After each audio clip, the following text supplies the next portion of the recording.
Olympic gymnast Simone Biles withdrew from the gymnastic team finals earlier this week, with CBS News tweeting that she, quote, can't be replaced, along with a list of things that could happen if she dropped out. While the world questioned her decision in real time, Biles put on her tracksuit and cheered on the sidelines for her teammates through the rest of the events. Olympic swimmer Michael Phelps came to Biles' defense, having previously opened up about the pressure of the Olympics and his past thoughts of suicide. Here's what he had to say. We're humans, right? We're human beings. Nobody is perfect. So yes, it is okay to not be okay. It is okay to go through ups and downs and emotional roller coasters. But I think the biggest thing is we all need to ask for help sometimes too when we go through those times. You know, for me, I can say personally, it was something that very challenging. It was hard for me to ask for help. I felt like I was carrying, as Simone said, the weight of the world on your shoulders. So yeah, it's a tough situation. Host of the Katie Halper Show podcast and co-host of the Useful Idiots podcast, Katie Halper joins us now to discuss. Thanks for being with us, Katie. Thanks for having me. So what is your reaction to this? I mean, I feel like everyone on Twitter felt like they had to weigh in on Simone Biles' private, personal decision not to compete anymore and have just a very strong take on it. What was your reaction? I think that, I think it's pretty great what she did. I think it's courageous. I think it makes sense. I always have thought it was kind of dangerous to do things when you could actually hurt yourself. I don't think that's what athletes should be doing. I don't think that's a good message for people watching, honestly. So I think actually it is the responsible thing to do in this case.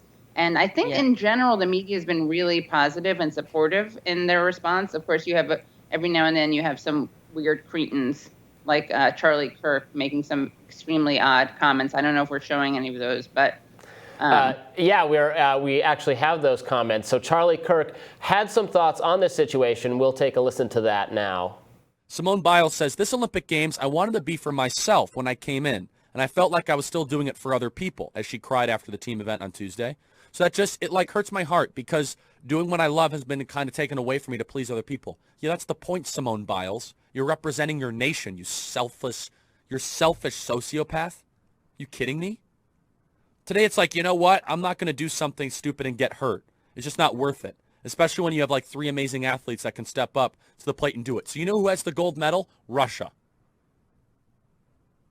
Russia.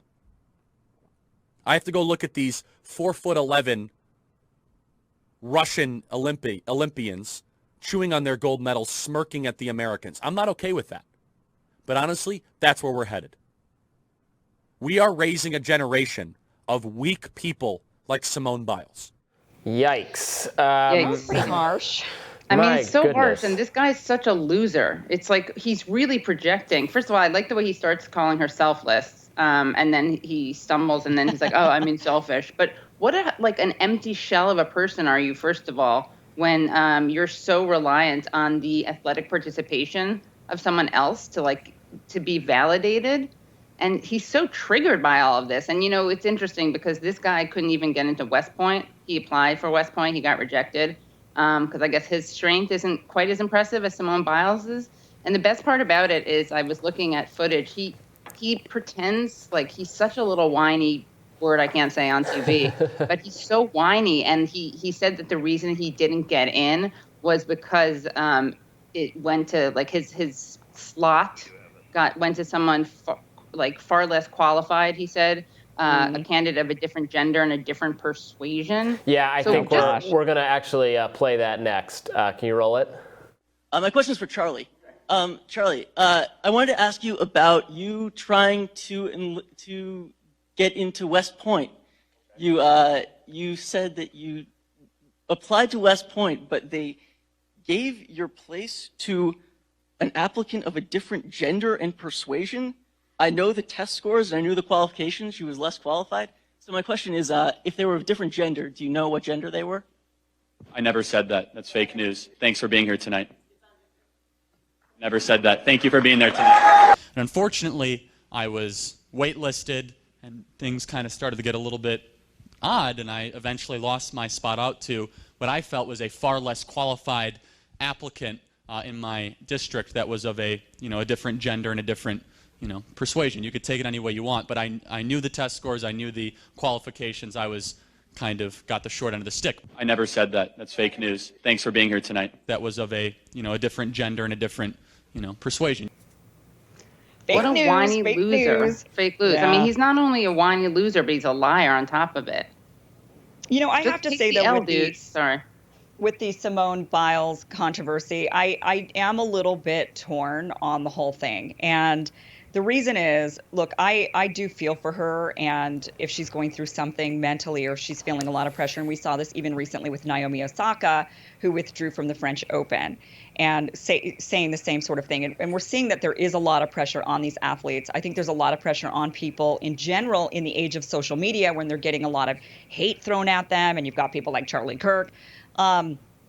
But at the same time, I kind of see the point. I mean, I don't see the reason for any of this like vitriol that's being thrown at Simone, but I do see the point of, look, you agreed to go to the Olympics and represent the United States in the Olympics. And there were a lot of athletes who wanted to do this. And you took a spot that, yes, there are alternates that are also along there at the Olympics, but it's kind of one of those things where it's like, look, you took a spot and this is something that people train their entire lives for.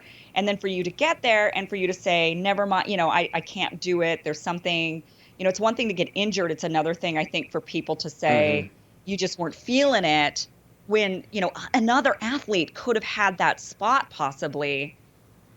I kind of understand that. I would be upset if I were an athlete, for example, and I was the one cut out. I was the alternate that didn't make the alternate team, and I could have been there. Do you know what I mean? Yeah, I mean, she is giving another athlete, right, a chance to shine because she's not doing it, so someone else on her team is. But I do think that, something that I think we've become better at as a society is viewing mental health issues as just as kind of potentially not debilitating, because I don't want to say it's debilitating per se, but as potential as it's significant as a physical injury. And I think that especially in this case, she fumbled, and I don't think I can't judge her for she knows herself better obviously than other people do, better than I do, but I can't judge her for, I think, making a decision that seems to be like cautious. Right.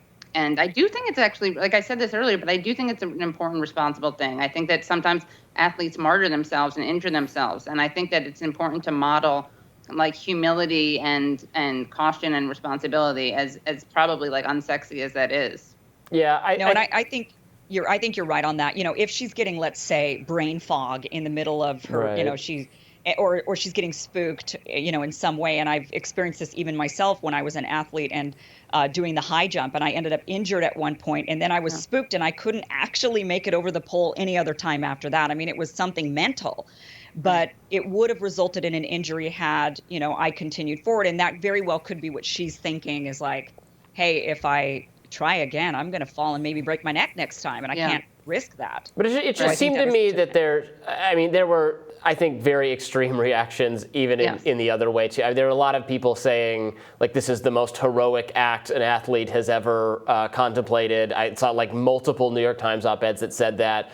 I don't know about that. Obviously, what people like Charlie Kirk had to say was vicious and should not have been said. For my reaction, I think the reaction should have just been, you know what, that I'm sorry for her. I hope she makes it through whatever she's going through. That's her decision. That's it. It's not really my business.